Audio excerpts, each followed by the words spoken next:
মা ইলিশ রক্ষায় ৪ অক্টোবর থেকে ২৫ অক্টোবর মধ্যরাত পর্যন্ত ২২ দিনের নিষেধাজ্ঞা শেষে আবার নদীতে নেমেছেন জেলেরা।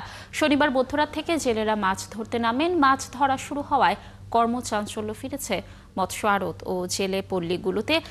দর্শক, এই বিষয়ে আরও তথ্য আপনাদেরকে জানানোর চেষ্টা করব। আমাদের সাথে যুক্ত হবেন আমাদের সহকর্মী আলামিন ভুইয়া। আলামিন, দীর্ঘ সময়ের নিষেধাজ্ঞা উঠে যাবার পর আজ প্রথম দিনে কি পরিমাণ মাছ পাচ্ছেন জেলেরা? নিষেধাজ্ঞার সুফল কি আদৌ মিলছে কিনা, কি তথ্য রয়েছে আপনার কাছে? জেলেরা কি বলছে? 22 দিনের যে নিষেধাজ্ঞা, সেই নিষেধাজ্ঞা শেষ হয়েছে গতকাল মধ্যরাতে। সেই তারপর থেকেই জেলেরা নদীতে নেমেছেন এবং তারা মাছ শিকারে গিয়েছেন অনেক আশা। তারা আসলে যেই আশা নিয়ে নদীতে নেমেছেন সেই আশা পূরণ হয়নি বলে দাবি হচ্ছে জেলেদের। তারা বলছেন যে নিষেধাজ্ঞার এই সময়টার আগে, যখন নিষেধাজ্ঞার একেবারে আগ মুহূর্তে যে পরিমাণ মাছ তারা পেত, এই নিষেধাজ্ঞার শেষে সেই পরিমাণ কিন্তু মাছ তারা পাননি।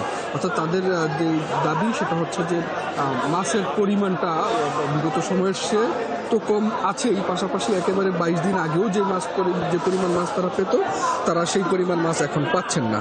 আর এর বাইরে গিয়ে জেলেদের আরেকটা অভিযোগ করছেন যে কিছু অসাধু জেলে এবং অসাধু পুলিশ কর্মকর্তা তাদের যোগসাজশে কিছু জেলে নদীতে নেমে তারা মাছ শিকার করেছেন, যার ফলে এখন মাছ পাওয়া যাচ্ছে না। তবে অভিযান নিয়ে তাদের খুব বেশি অভিযোগ নেই। তারা বলছেন যে এই অভিযানটার ফলাফলটা আসলে কি পরিমাণ হবে সেটি পেতে আরও কিছুদিন সময় লাগবে। আর এখন নদীতে তারা নামছেন, তাদের জেলেদের সাথে আমার কয়েকজন জেলের সাথে কথা হয়েছে, কয়েকটি পল্লীতে আমি গিয়েছি। সেখানে তাদের দাবি হচ্ছে যে এখন ইলিশ মাছ না পাওয়া গেলেও বাঘা আইড় এবং পাঙ্গাস সহ বেশ কিছু মাছ পাওয়া যায়, তাতে হয়তো তাদের কিছুটা প্রশাসন। নর্মালি তারা যে পরিমাণ মাছ ইলিশ পাচ্ছেন সেই পরিমাণ ইলিশে আসলে তাদের খরচও উঠছে না।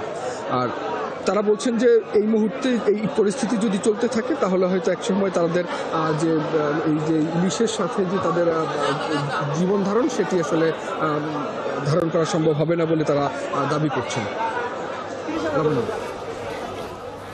ধন্যবাদ আলামিন আমাদের সাথে যুক্ত থাকার জন্য। দর্শক, যেমনটি বলছিলাম যে নিষেধাজ্ঞা শেষে শুরু হয়েছে আবারও মাছ ধরা, এই বিষয়ে সর্বশেষ তথ্য জানাচ্ছিলেন আমাদের সহকর্মী।